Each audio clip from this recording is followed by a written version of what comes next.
Let's talk about some teams now that are maybe underrated. Maybe people aren't talking about them enough. Now, we had some qualifiers for this. Like, Ole Miss isn't on this list, right? Teams that have won 10 games, teams that are right there in the, like Alabama's not on this list, right? Everyone is talking about those teams.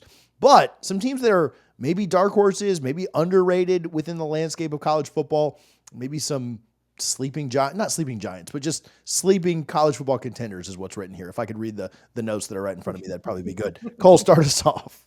Look, it's really funny to think about a team that left the Pac-12, goes to the Big Ten, loses its head coach to Alabama, and then is kind of forgotten about.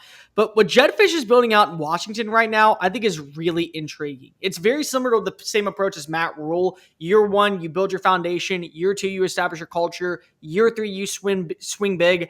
I love what I saw last year from Damon Williams at quarterback. I thought he played awesome in the bowl game against Louisville. They did a good job of transferring in these portal players, including Amari Evans from Penn State, linebacker Jacob Manu, who has a relationship with this defense from Arizona, defensive back Takario Davis. They also bring in Utah defensive lineman Samote Peppa. Kansas State offensive tackle Carver Willis, I think, is going to be a plug-and-play addition at that left tackle spot. Jonah Williams, one of the best running backs in college football that just completely gets forgotten about, and is Jonah Coleman, my apologies. He has been phenomenal really the last 2 years when he was at Arizona, comes on into Seattle, replaces the same amount of production, gets over 800 rushing yards. I love the Ryan Walters hire. He's a good defensive mind, maybe not a great defensive head coach, but you feel good about him calling one side of the football. Denzel Boston had a breakout year last year with over 800 receiving yards. And then you look at their schedule. They avoid Penn State, Indiana, Iowa, and Minnesota. 3 of those teams are going to be fighting for that number 4 spot. They get Ohio State and Illinois in Seattle. They only have 1 game in the Midwest in the month of November against Wisconsin. Their other 2 road games are on the West Coast. So when I look at what Washington can be, if Damon Williams takes that next step forward in this offense, if you get quality play from Amari Evans at wide receiver, if the defense can be really stable underneath Ryan Walters, 9-3, 10-2, it's not far-fetched to believe the Huskies could be right back in. I really believe year 3 for Jedd Fisch is where we're going to see him hit. But don't doubt Seattle. Don't doubt what Washington's been. They have been one of the more consistent teams in the Pac-12 when hot underneath Chris Peterson, underneath Kalen DeBoer. They can be that underneath a guy like Jedd Fisch as well. I am up next, but I'm going to pass mine here because I'm going to do mine together. So, Tom, what you got? I'm going with South Carolina, and it's not necessarily a sleeper, but they need to win this year. I think there's pressure on Shane Beamer and company, not really in a worst way, but like, why shouldn't they wind up as the 3rd best team in the SEC? I mean, Texas and Georgia, I feel like should wind up being 1 and 2. We'll see what Georgia winds up being really under Gunnar Stockton, but still, this is wide open. I like Nico at Tennessee, but I'm not in love with what I saw out of Nico at Tennessee last year. Does he take a leap in the offseason? Certainly has all the tools to do it. With Lenore Sellers, you might be looking at the best quarterback in the SEC in 2025. He really came on back end of last season. The way that Shane Beamer and this program have invested in that defensive line, that's maybe the best defensive line in the country last year, maybe the best defensive line in the country next year. That is the recipe for winning. The question is, can they develop a running game? Can they support Lenora Sellers? That's the interesting thing for me in this upcoming season is Shane Beamer was really upset in that Cheez-It Bowl against Brett Bielema. So it's like, all right, you were literally crying on the field about stuff going on here and then crying in the public about, oh, is this team getting snubbed from the college football playoff?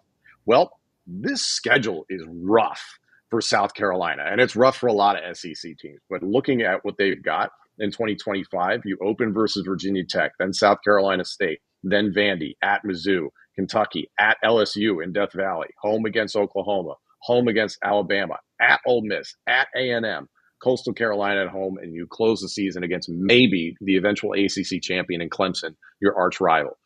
Good luck with that schedule because it's a murderer's row, but I feel like the pressure is enormous on South Carolina to make the college football playoff in 2025. Yeah, and they were, again, I won't try to turn this show into the blame the refs guy. They were one bad call away from being there. Right? And they should have been. I'm sorry. Mickey Minwar's pick 6 should have counted. It should have been week 3. Absolutely. Well, as tough as it was for me to not pick Florida State in this thing, I will go to one of the smaller. Shocker. I will go outside because I don't believe it. I'd really be pushing a lot of. You thought I was pushing hot air on Nebraska. I'd be pushing a lot of hot air if I went with FSU here. No, I'm going to go outside of the Power 2 for this, and this is tough because I think the Big 12 is so wide open, and there are so many teams that, like you just mentioned, right when we talked about Nebraska, like we know who the top 3 teams in the Big 10 are. We think we know who the top 1 or 2 in the SEC will likely be. The Big 12 is wide open, but I think that the way things set up for both Kansas and Kansas State, picking 2 rivals, I'm going to do both of mine now because I think that what they both have and why people should be talking about these teams both had disappointing by their standards and what they expected in 2024. I think both teams bounce back in a pretty significant way. Both teams return extremely talented quarterbacks who, again, both being banged up and both just underperforming at times in Jalen Daniels and Avery Johnson.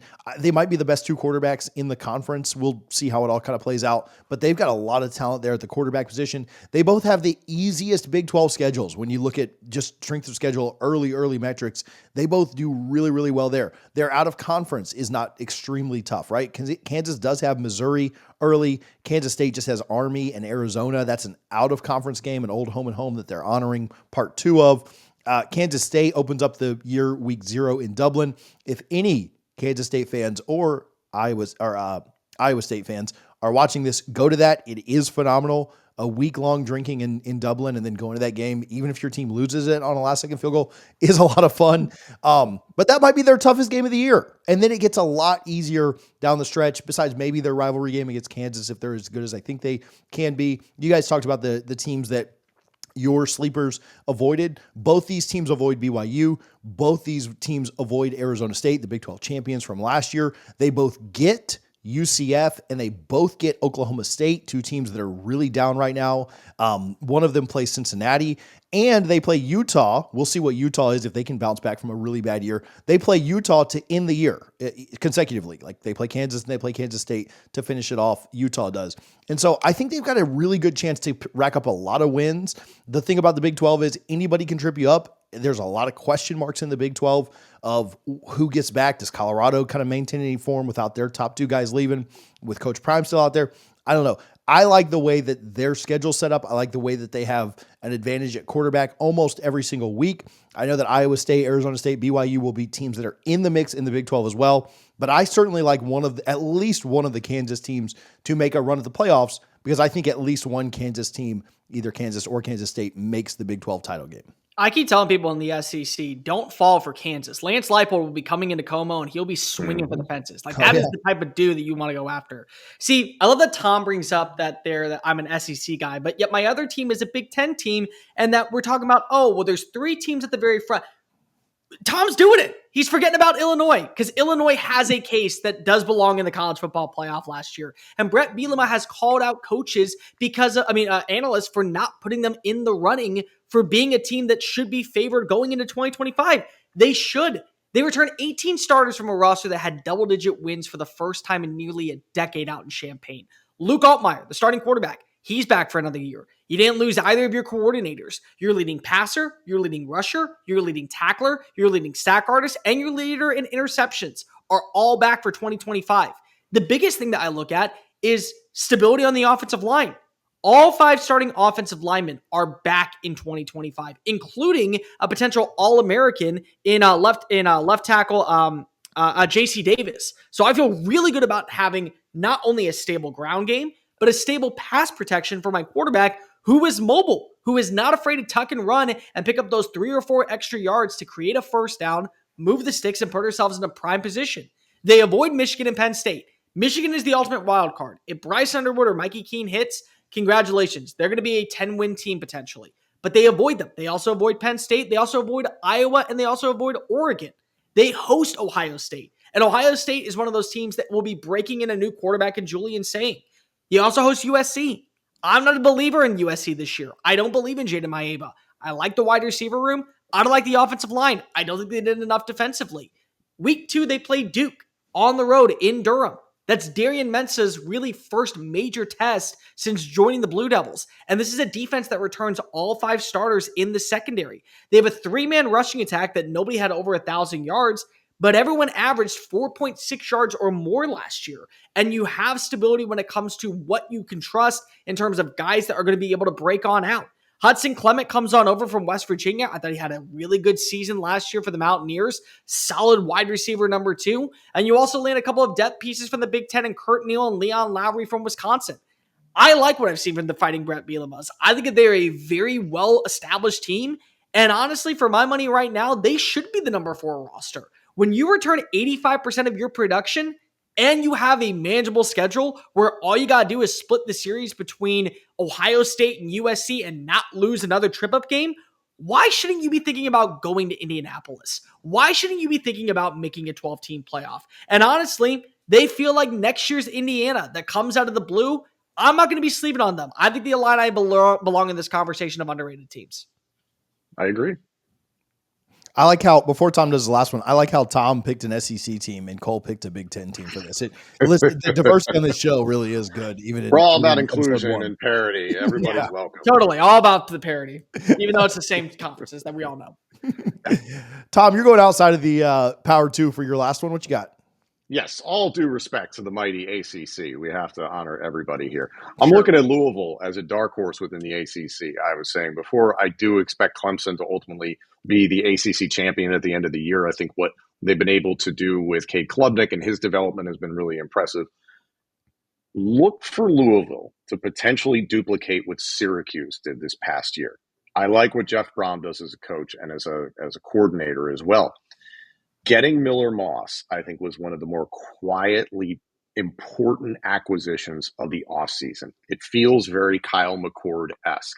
I just did not understand the way that Lincoln Riley was utilizing Miller Moss at USC. It felt like, I had Caleb Williams. Will you be Caleb Williams? And the answer was no. That's not Miller Moss's skill set. Asking him to throw 35, 40, 45, 50 times per game when Woody Marks is standing right there and you could have handed him the ball and you actually had a decent offensive line at the time was creating some running lanes for Woody Marks. It wasn't until the back half of the season that USC figured out, oh, yeah, we can do this. We can run the ball and we don't need to put it on Miller Moss. So I thought he got a raw deal in Southern California.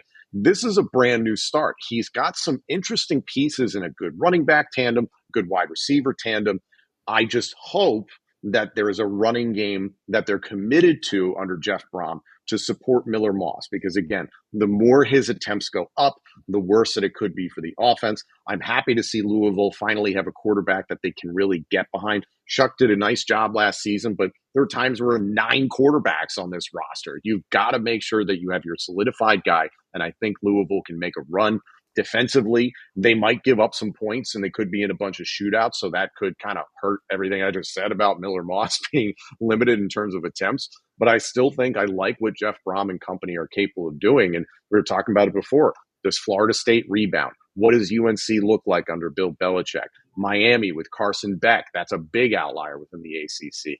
Kevin Jennings and SMU should be right there in the mix, obviously, having made the college football playoff this past year. But Louisville could sneak in as one of those 2 ACC teams that gets into the college football playoff. One player that you didn't name that I'm really excited to see is Colin Lacey having a full healthy season with a better quarterback play. Yes. He was phenomenal at South Alabama. That might be the best wide receiver that Miller Moss has played with in 2 years.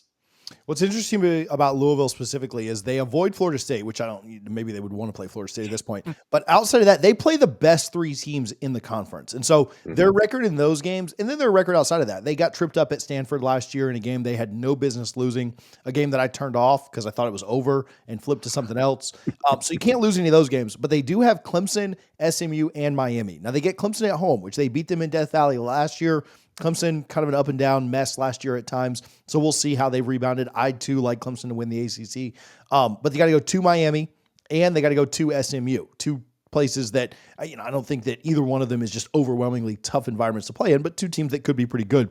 Can they go 1-2 in those games and not get tripped up anywhere else? If so, they're probably right there at the end being talked about. Do they make it? I don't know, but they're probably in the top 15 with a chance. And so they play a tough schedule. Louisville plays in conference. They play a really tough schedule. They get Kentucky at the end of the year. Obviously, it should be a game that they win. But how do they play in those big games? Because last year, They beat Clemson, but they lost all their other big games, right? They lost to SMU. They lost when Miami came up there. They lost. They played Notre Dame. They lost that one too. So how do they play in those big games? They went 1-3 last year. Can they be a little bit better? Can they be 1-2? Can they somehow get to 2-1? They get 2-1. They're certainly in at that point. So if they don't trip up elsewhere. So Louisville's an interesting one, but I like our picks, and yeah, I'm not sleeping on these teams after hearing you guys. Thanks for checking out this video. Like, comment, and subscribe. And if you're looking for more college football stuff, we've got it right here on College Football Addiction. Thanks for tuning in.